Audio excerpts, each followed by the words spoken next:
नमस्कार, 20 मिनट 20 खबर में आपका स्वागत है। आपके साथ मैं हूं स्वप्निल। अगले 20 मिनट में आप देखेंगे 20 अहम खबरें। तो चलिए शुरू करते हैं खबरों का सिलसिला। मंगलवार को उदयपुर में जघन्य हत्याकांड के शिकार कन्हैया लाल का अंतिम संस्कार कर दिया गया है। शहर में कर्फ्यू के बावजूद कन्हैया लाल को अंतिम विदाई देने लोगों का हुजूम उमड़ पड़ा। भीड़ में शामिल लोगों ने कन्हैया लाल अमर रहे और हत्यारों को फांसी दो के नारे लगाए। कन्हैया लाल की अंतिम यात्रा के दौरान किसी भी अप्रिय हालात से निपटने के लिए भारी संख्या में सुरक्षा बलों की तैनाती की गई थी। इससे पहले पोस्टमार्टम के बाद जब कन्हैया लाल का शव घर ले जाया गया तो घर में कोहराम मच गया। बिलखती पत्नी ने कहा कि हत्यारों को फांसी की सजा दी जाए, नहीं तो ये लोग कई लोगों को मारेंगे। इस बीच उदयपुर में तनाव को देखते हुए 7 थाना क्षेत्रों में कर्फ्यू जारी है और इंटरनेट सेवा बंद है। साथ ही पूरे राज्य में 1 महीने के लिए धारा 144 लागू कर दी गई है। इस घटना के विरोध में प्रदेश के कई शहर बंद रहे। बता दें कि मंगलवार को उदयपुर में 2 लोगों ने दुकान में घुसकर टेलर कन्हैया लाल की नृशंस हत्या कर दी थी।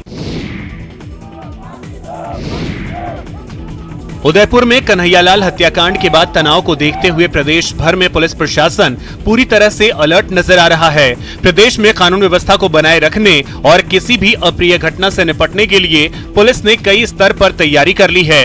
इन्हीं तैयारियों का नमूना दिखा बीकानेर में, जहां पुलिस ने संवेदनशील क्षेत्रों की ड्रोन से निगरानी शुरू कर दी है। शहर के अलग अलग क्षेत्रों में ड्रोन के जरिए पुलिस संदिग्ध गतिविधियों पर नजर रख रही है ताकि किसी भी अप्रिय वारदात को रोका जा सके। शहर का माहौल शांतिपूर्ण बना रहे और शांति को नापाक नजर न लगे, इसको लेकर पुलिस के जवान दिन भर ड्रोन की मदद से उपद्रवी तत्वों पर नजर बनाए हुए हैं। शहर के तुलसी सर्किल के पास भी जवान ड्रोन के जरिए पूरे इलाके की निगरानी करते नजर आए। उदयपुर में कन्हैयालाल हत्याकांड को लेकर पूरे प्रदेश में उबाल है।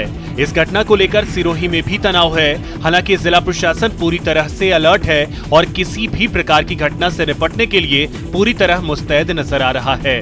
शहर में माहौल शांतिपूर्ण बना रहे, इसको लेकर जिला प्रशासन ने जिले के कई संगठनों के साथ बैठक की और लोगों से शांति बनाए रखने की अपील की। वहीं शहर में शांति व्यवस्था बनाए रखने के लिए जिला प्रशासन और पुलिस प्रशासन ने शहर के मुख्य चौराहों पर फ्लैग मार्च किया और लोगों से शांति और सांप्रदायिक सौहार्द बनाए रखने की अपील की। वहीं पुलिस ने उपद्रवियों की किसी भी हरकत को रोकने के लिए पुलिस आर्म्स एक्ट के तहत अभियान चलाएगी, जिसमें अवैध हथियार रखने वालों के खिलाफ कड़ी कार्रवाई की जाएगी।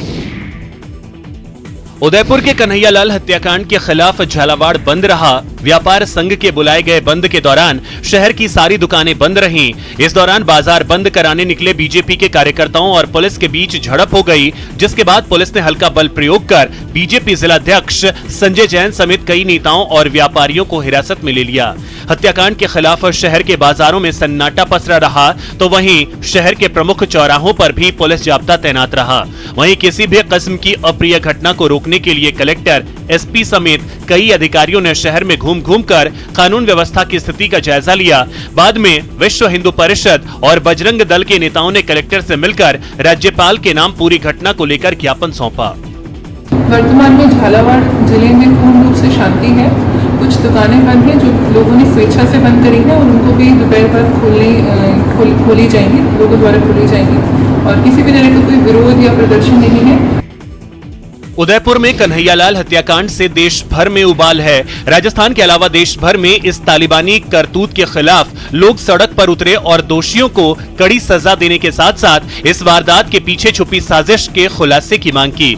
जम्मू कश्मीर के जम्मू में भी इस हत्याकांड के खिलाफ हिंदू संगठनों में गुस्सा देखने को मिला। इस जघन्य वारदात के खिलाफ जम्मू में डोगरा फ्रंट के कार्यकर्ताओं ने रैली निकाली और प्रदर्शन किया। इस प्रदर्शन में डोगरा फ्रंट के सैकड़ों कार्यकर्ता शामिल हुए और राजस्थान सरकार के खिलाफ जमकर नारेबाजी की। डोगरा फ्रंट के कार्यकर्ताओं ने इस हत्याकांड के लिए पुलिस के लापरवाह रवैये के साथ साथ राज्य सरकार को निशाने पर लिया। प्रदर्शन के दौरान कन्हैयालाल अमर रहे के नारे लगाए गए। वहीं हत्याकांड के आरोपियों मोहम्मद रियाज और मोहम्मद गौस की तस्वीरों को आग के हवाले कर दिया। शाहपुरा के राजकीय उप जिला अस्पताल में डिलीवरी के दौरान महिला की मौत के मामले ने तूल पकड़ लिया। मौत के बाद गुस्साए परिजन और ग्रामीण धरने पर बैठ गए। उन्होंने डॉक्टर और एम्बुलेंस कर्मी पर लापरवाही का आरोप लगाते हुए कड़ी कार्रवाई की मांग की। मामले की गंभीरता को देखते हुए अस्पताल परिसर में भारी पुलिस जाब्ता तैनात करना पड़ा। जानकारी के अनुसार शाहपुरा निवासी परवीन को डिलीवरी के लिए उप जिला अस्पताल में भर्ती करवाया गया था, लेकिन डिलीवरी के बाद महिला की तबीयत बिगड़ गई, जिसके बाद उसे जयपुर रेफर कर दिया गया। लेकिन जयपुर जनाना अस्पताल पहुंचने से पहले ही महिला की मौत हो गई, जिसके बाद परिजन वापस शाहपुरा पहुंचे और धरने पर बैठ गए। उन्होंने डॉक्टर पर लापरवाही का आरोप लगाया। ग्रामीणों ने एम्बुलेंस कर्मी पर भी बदतमीजी करने का आरोप लगाया। हंगामे की खबर पाकर चेयरमैन समेत कई जनप्रतिनिधि मौके पर पहुंचे और समझाइश की। करीब 10 घंटे बाद डॉक्टर GL पलसानिया को APO करने और पीड़ित परिवार को सुविधाएं मुहैया करवाने के आश्वासन के बाद मामला शांत हुआ। भरतपुर के जनाना अस्पताल में डिलीवरी के दौरान एक प्रसूता की मौत हो गई, जिसके बाद परिजनों ने डॉक्टर पर लापरवाही का आरोप लगाते हुए जमकर हंगामा किया। परिजनों के मुताबिक मंगलवार की रात करीब 9 बजे महिला को डिलीवरी के लिए अस्पताल लाया गया था, जहां डॉक्टरों ने नॉर्मल डिलीवरी की बात कहते हुए भर्ती कर लिया, लेकिन रात को ही मरीज की तबीयत बिगड़ने लगी। इसके बावजूद भी डॉक्टरों ने मरीज को रेफर नहीं किया और परिजनों से ब्लड का इंतजाम करने को कहा, लेकिन महिला की तबीयत में सुधार नहीं हो रहा था। हालांकि डॉक्टर परिजनों को मरीज से मिलने नहीं दे रहे थे। सुबह करीब 5 बजे परिजन जब जबरदस्ती अंदर घुसे तो देखा कि प्रसूता बेड पर मृत पड़ी है, जिसके बाद परिजनों ने हंगामा शुरू कर दिया। हंगामे की खबर पाकर पुलिस अस्पताल पहुंची और लोगों को समझाकर शांत करवाया। ACB की टीम ने बांसवाड़ा में एक बड़ी कार्रवाई करते हुए 2 अधिकारियों को गिरफ्तार किया है। दोनों पर अलग अलग 45-45 हजार की रिश्वत लेने का आरोप है, जिन्हें जब्त भी कर लिया गया है। ACB बांसवाड़ा के additional SP Madhav Singh soda ने बताया कि जल ग्रहण विकास और भू संरक्षण विभाग के XEN अभय धाकड़ और AEN गोकुल प्रसाद विश्वकर्मा को गिरफ्तार किया गया है। ACB अधिकारियों ने परिवादी का नाम नहीं बताने की शर्त पर बताया कि 28 जून को उन्होंने लिखित शिकायत दी थी। इसमें पीड़ित ने बताया था कि उसने विभाग में 2 एनीकट का निर्माण कराया था। टेंडर की शर्त के अनुसार उसने कुछ बिलों में यह काम लिया और इसका भुगतान कुछ दिन पूर्व 15 जून को उनके खाते में जमा हो गया। इसी मामले में विभाग के पास उनकी 3,24,000 की राशि बकाया रह गई। इसे विभागीय अधिकारियों ने देने से इनकार कर दिया और इससे पहले रिश्वत की राशि मांगी गई।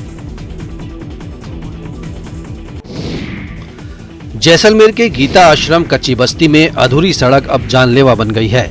जानकारी के मुताबिक सितंबर 2021 में सड़क के डामरीकरण का काम शुरू हुआ था। इस दौरान पुरानी सड़क भी तोड़ दी गई। इसके बाद कंकड़ और मिट्टी बिछा दी गई, लेकिन उसके बाद ठेकेदार ने काम बंद कर दिया और अब 9 महीने बीत गए, लेकिन फिर से काम शुरू नहीं हो पाया।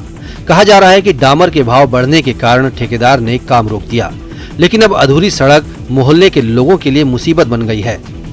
रोड पर जगह जगह कंकड़ बिखरे पड़े हैं। नतीजा पिछले 9 महीनों में दर्जनों हादसे हो चुके हैं। कई बच्चे खेलते हुए चोटिल हो चुके हैं तो कई दुपहिया वाहन चालक फिसलने के कारण हादसे के शिकार हुए हैं। उबड़ खाबड़ रोड पर चलना भी दुश्वार हो चुका है, लेकिन इस तरफ जिम्मेदार कोई ध्यान नहीं दे रहे हैं। नगर परिषद संबंधित ठेकेदार को 4 बार नोटिस जारी कर चुका है, लेकिन ठेकेदार पर किसी तरह का असर नहीं हो रहा है।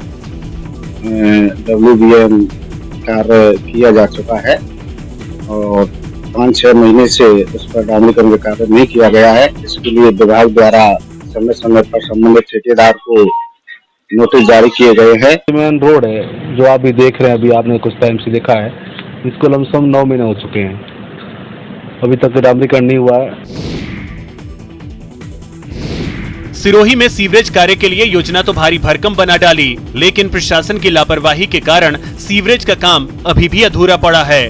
हाँ, लोगों को परेशान करने के लिए जगह जगह गड्ढे जरूर खोद दिए गए हैं। हरन समाज मंदिर के पास गली में भी गड्ढा खोदकर छोड़ दिया गया है और लोग हादसे के शिकार हो रहे हैं। इतना ही नहीं, गड्ढे के कारण इलाके के पानी की पाइपलाइन भी डिस्टर्ब हो गई है। ऐसे में पिछले 15 दिनों से इलाके के लोग पानी की किल्लत का सामना कर रहे हैं। वार्ड वासियों ने समस्या को लेकर कई बार नगर परिषद सिरोही में शिकायत पत्र भी दिया, लेकिन किसी प्रकार का कोई समाधान नहीं हुआ। इतना ही नहीं, शिकायत करने वाले लोग अब ठेकेदार का कोप भाजन हो रहे हैं। ठेकेदार आए दिन वार्ड वासियों को धमका भी रहा है। ये तो हमारे पानी आ रहा है और जो हमारे घर के पास मिट्टी डाली है वो भी इन्होंने नहीं हटाया, तो हम घर में कैसे जाए। मेरी मिसेज भी शाम को गिर गई और उसके जो लग जाती है या कोई बात हो जाती तो इनको आज मैंने सुबह भी कहा, 4 दिन पहले भी बोला, पर सुनवाई नहीं कर। हमारे पानी पहले ही नहीं आता था, फिर उन्होंने पाइपलाइन और तोड़ दी, रिपेयर भी नहीं करवाया। कितने दिन हुए? 15 दिन हो गए, 10 दिन हो गए, पानी नहीं आ रहा। प्रतापगढ़ में यातायात पुलिस की ओर से चलाए जा रहे विशेष अभियान के तहत सिर्फ 5 दिनों में ही 1.5 लाख रुपए से ज्यादा की जुर्माना राशि वसूली गई है। इस दौरान 550 चालान बनाए गए। शहर यातायात प्रभारी रघुनाथ सिंह ने बताया कि जिले में सड़क दुर्घटनाओं को रोकने और वाहन चालकों में यातायात नियमों के प्रति जागरूकता पैदा करने के लिए एसपी डॉक्टर अमृता दुहन के निर्देशन में विशेष अभियान चलाया जा रहा है। 24 जून से शुरू हुआ यह अभियान 5 जुलाई तक चलेगा। इस दौरान पूरे जिले में तेज गति से वाहन चलाने वालों, सीट बेल्ट नहीं लगाने वालों, वाहन चलाते समय मोबाइल पर बात करने वालों, हेलमेट नहीं लगाने वालों सहित यातायात नियमों का उल्लंघन करने वाले वाहन चालकों के खिलाफ सख्ती बरती जा रही है। इसी के तहत 550 वाहनों के चालान बनाकर 1,50,000 रुपए से ज्यादा की जुर्माना राशि वसूल की गई। यातायात प्रभारी ने एक बार फिर वाहन चालकों से अपील की है कि वो यातायात नियमों का पालन करें और सड़क दुर्घटनाओं की रोकथाम में सहयोगी बने। चालान बना के कार्रवाई की गई है, जिसमें सीट बेल्ट नहीं लगाने पर, हाई स्पीड वाहनों के खिलाफ एवं हेलमेट नहीं लगाने के विरुद्ध कार्रवाई की गई है। सूबे के सरकारी स्कूलों में भी शिक्षा का पैटर्न अब बदलने लगा है।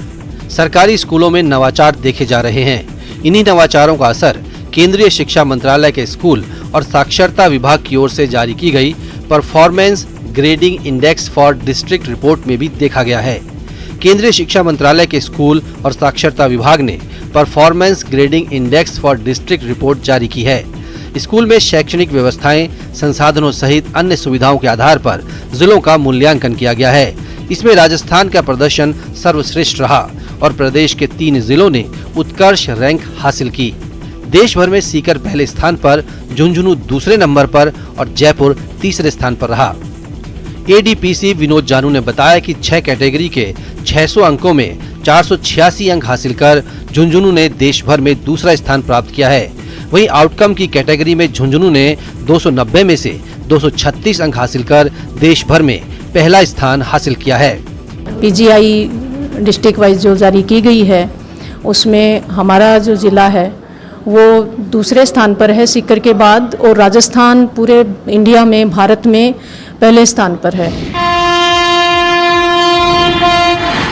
उत्तर पश्चिम रेलवे पर सुगम, सुरक्षित और तीव्र रेल संचालन की दिशा में महत्वपूर्ण उपलब्धि हासिल करते हुए अजमेर रेल मंडल के पालनपुर मदार रेलखंड पर 24 और 25 जून को 130 किलोमीटर प्रति घंटा पर सफल परीक्षण किया गया। 24 डिब्बों वाली स्पेशल ट्रेन परीक्षण में मदार पालनपुर रेलखंड को 366 किलोमीटर दूरी सिर्फ 3 घंटे 23 मिनट में पूरी की गई। इस दौरान इस गाड़ी की औसत गति 107.65 किलोमीटर प्रति घंटा रही। इस दौरान अधिकतम गति 135 किलोमीटर प्रति घंटा तक दर्ज की गई। परीक्षण के दौरान ट्रैक मापदंडों के अलावा सिग्नलिंग, कर्षण वितरण उपकरण, लोकोमोटिव और कोच फिटनेस जैसे अन्य कई पहलुओं की भी जांच की गई और रिकॉर्ड किया गया। इस परीक्षण की अब आरडीएसओ की टीम विश्लेषण करेगी और स्वीकृति मिलने पर इस खंड पर तीव्र गति से ट्रेनों का संचालन हो सकेगा। पश्चिम बंगाल के कई इलाकों में लगातार बारिश से जनजीवन अस्त व्यस्त हो गया। पिछले 5 दिनों से हो रही बारिश के कारण जलपाईगुड़ी के कई हिस्सों में नदी किनारे रहने वाले लोगों को बड़ी मुसीबत पैदा हो गई। उत्तरी बंगाल में भारी बारिश के कारण निचले इलाके जलमग्न हो गए। प्रभावित जिलों में जलपाईगुड़ी, अलीपुरद्वार और कूच बिहार शामिल हैं। माल प्रखंड के भासु सुब्बा और चंपादंगा के अलावा जलपाईगुड़ी जिले के धूपगुड़ी, मोइनागुड़ी और सुकांत में बाढ़ के हालात हैं। जानकारी के मुताबिक भूटान और डुवर्स क्षेत्र में भारी बारिश के कारण तीस्ता नदी पर बने गजोल दोबा बांध के जरिए पानी छोड़ा जा रहा है। अलीपुरद्वार शहर में कलजानी और संकोश नदियों से पानी लोगों के घरों में घुस गया, जिसके बाद वे सुरक्षित स्थानों की ओर चले गए हैं। मौसम विभाग ने अलीपुरद्वार और कूच बिहार में अगले 5 दिनों के दौरान भारी बारिश की आशंका जताई है। उत्तराखंड के जोशी मठ में प्री मानसून की बारिश के बाद ही नदियों का जलस्तर तेजी से बढ़ने लगा है। ऊंचाई वाले इलाकों में हो रही बारिश से ग्लेशियर तेजी के साथ पिघल रहे हैं, जिससे अलकनंदा नदी और धौली नदी का जलस्तर बढ़ने लगा है। तो वहीं बारिश की वजह से बद्रीनाथ राज्य राजमार्ग पर 2 जगह सड़क बार बार बाधित हो रही है। बद्रीनाथ राष्ट्रीय राजमार्ग पागल नाला और लामबगड़ खचड़ा नाला के समीप बार बार सड़क बाधित होने से यात्रियों को परेशानियों का सामना करना पड़ रहा है। हालांकि दोनों ही जगहों पर सड़क को समय रहते ही खोल दिया जा रहा है, लेकिन घंटों तक यात्रियों को यहां रास्ता खुलने का इंतजार करना पड़ रहा है। अलकनंदा नदी का जो जलस्तर है वो बढ़ने लगा है, यानी कि ऊंचाई वाले इलाकों में अब बारिश हो रही है और उससे जो ग्लेशियर हैं वो पिघलने लगे हैं और जिससे अलकनंदा नदी का जलस्तर बढ़ने लगा है। देश में एक बार फिर कोरोना संक्रमण के मामले तेजी से बढ़ रहे हैं। केरल, महाराष्ट्र के बाद तमिलनाडु, बंगाल, दिल्ली में भी संक्रमितों का आंकड़ा तेजी से बढ़ रहा है। कोरोना के तेजी से बढ़ते केस के बीच एक राहत भरी खबर ये है कि drugs controller general of India ने 7 से 12 साल के बच्चों के लिए कोवोवैक्स वैक्सीन को मंजूरी दे दी है। ये Covovax vaccine serum institute of India ने तैयार की है। पिछले शुक्रवार को एक बैठक में सब्जेक्ट एक्सपर्ट कमेटी ने इस वैक्सीन के इमरजेंसी यूज के लिए प्रस्ताव दिया था, जिसके बाद इसे मंजूरी दे दी गई है। इस मंजूरी के बाद अब 7 से 12 साल के बच्चों को भी वैक्सीनेट किया जा सकेगा, जिससे कोरोना संक्रमण को रोकने में बड़ी सहायता मिलेगी। इस बीच देश में फिर से कोरोना केस तेजी से बढ़ने शुरू हो गए हैं। नए केस के मामले में महाराष्ट्र और केरल सबसे आगे हैं। बीते 24 घंटों में 47% नए केस के साथ महाराष्ट्र फिर टॉप पर है। वहीं बंगाल में नए केस में 73% की जबरदस्त उछाल देखी गई। भारतीय तटरक्षक बल के महानिदेशक ने तटरक्षक क्षेत्र उत्तर पश्चिम को मजबूत करने की कोशिश के तहत गुजरात में पोरबंदर के ICG एयर एनक्लेव में उन्नत हल्के हेलीकॉप्टर MK3 के एक स्क्वाड्रन को सेवा में शामिल किया। इस स्क्वाड्रन को सेवा में शामिल किया जाना सरकार के आत्मनिर्भर भारत के दृष्टिकोण के अनुरूप समुद्री निगरानी के क्षेत्र में आत्मनिर्भरता की दिशा में एक बड़ा कदम है। ICG के एक बयान में कहा गया है कि चरणबद्ध तरीके से कम 13 ALH MK3 विमान ICG में शामिल किए गए हैं, जिनमें से 4 पोरबंदर में तैनात हैं। उन्हें शामिल किए जाने के बाद से स्क्वाड्रन ने 1200 घंटे से ज्यादा समय तक उड़ान भरी है और दीव तट पर पहली बार रात में तलाश और बचाव अभियान चलाने सहित कई अभियानों को पूरा किया है। MK3 हेलीकॉप्टर को हिंदुस्तान एरोनॉटिक्स लिमिटेड ने देश में ही विकसित किया है और ये आधुनिक निगरानी राडार और इलेक्ट्रो ऑप्टिकल उपकरण समेत कई आधुनिक उपकरणों से लैस है। हरिद्वार में हर की पौड़ी पर ऊंचे पुल से छलांग लगाने वाली एक तैराक दादी का वीडियो तेजी से वायरल हो रहा है। वीडियो में करीब 80 साल की उम्र की एक बुजुर्ग महिला ऊंचे पुल की रेलिंग से गंगा में छलांग लगाती दिखी और उसके बाद तैरते हुए दूर निकल गई। वीडियो हर की पैड़ी के ब्रह्मकुंड का है। हालांकि हैरतअंगेज करतब दिखाने वाली तैराक दादी कहां की रहने वाली है, इसकी अभी जानकारी नहीं मिल पाई है। इतनी उम्र में जहां कई लोगों का चलना फिरना भी मुश्किल हो जाता है, वहीं तैराक दादी का करतब देखकर लोग दांतों तले उंगली दबा रहे हैं। सोशल मीडिया पर भी वीडियो को देखकर तरह तरह की प्रतिक्रिया सामने आ रही है। कई लोग इस करतब को अच्छे सेहत की पहचान बता रहे हैं, तो कई लोग इसे जान से खिलवाड़ भी बता रहे हैं। आपको बता दें कि हर की पैड़ी पर पुल से छलांग लगाने वाले और तैराकी के करतब दिखाने वाले युवकों के वीडियो अक्सर सामने आते रहते हैं, लेकिन ऊंचे पुल से छलांग लगाकर गंगा में स्नान करने वाली स्टंटबाज दादी का यह वीडियो देखकर हर कोई हैरान है। वहीं SP सिटी का कहना है कि इस तरह के स्टंट किया जाना बिल्कुल भी ठीक नहीं है। स्टंट करने वाली बुजुर्ग महिला की तलाश की जा रही है और नियमानुसार कार्रवाई की जाएगी। आज तक आपने महापुरुषों और साधु संतों की समाधि के बारे में सुना होगा, लेकिन वृक्षों की समाधि शायद ही किसी ने सुना होगा। उत्तराखंड के उत्तरकाशी जिले में चीड़ महावृक्ष की ऐसी ही एक समाधि है। साल 1997 में भारत सरकार के पर्यावरण मंत्रालय ने 60.65 मीटर ऊंचे चीड़ के पेड़ को महावृक्ष की उपाधि दी थी।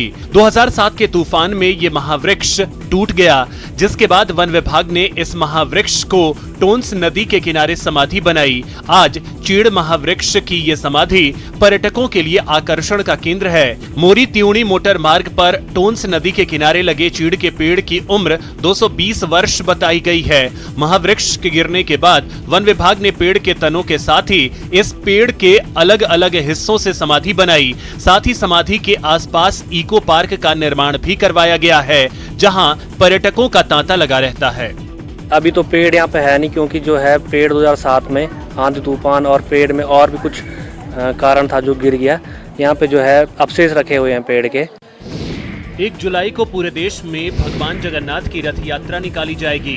इसको लेकर पूरे देश में तैयारियां जोरों पर हैं। इस बीच गुजरात के अहमदाबाद में भगवान जगन्नाथ की रथ यात्रा से पहले भगवान जगन्नाथ का नेत्रोत्सव समारोह आयोजित किया गया। नेत्रोत्सव के बाद ध्वजारोहण किया गया। इस कार्यक्रम में बीजेपी के प्रदेश अध्यक्ष CR पाटिल और गुजरात के गृह राज्य मंत्री हर्ष संघवी मौजूद रहे।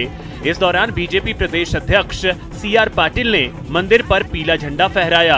बता दें कि आषाढ़ शुक्ल पक्ष की द्वितीया को पूरे देश में जगन्नाथ रथ यात्रा निकाली जाती है। इस दौरान भगवान जगन्नाथ अपने भाई बलभद्र और बहन सुभद्रा के साथ 3 रथों पर सवार होते हैं। तीनों के रथ अलग अलग होते हैं और भारी भीड़ रथ को खींचती है। जबकि ये यात्रा को चारों ओर से लोग जब पधारते हैं इसके दर्शन के लिए, और वो सभी लोग उसकी अच्छी तरह से दर्शन कर पाए यात्रा के, उसके लिए सभी प्रकार की व्यवस्था की गई है। और एक छोटे से ब्रेक के लिए रुकते हैं, देखते रहिए न्यूज़ 18 राजस्थान।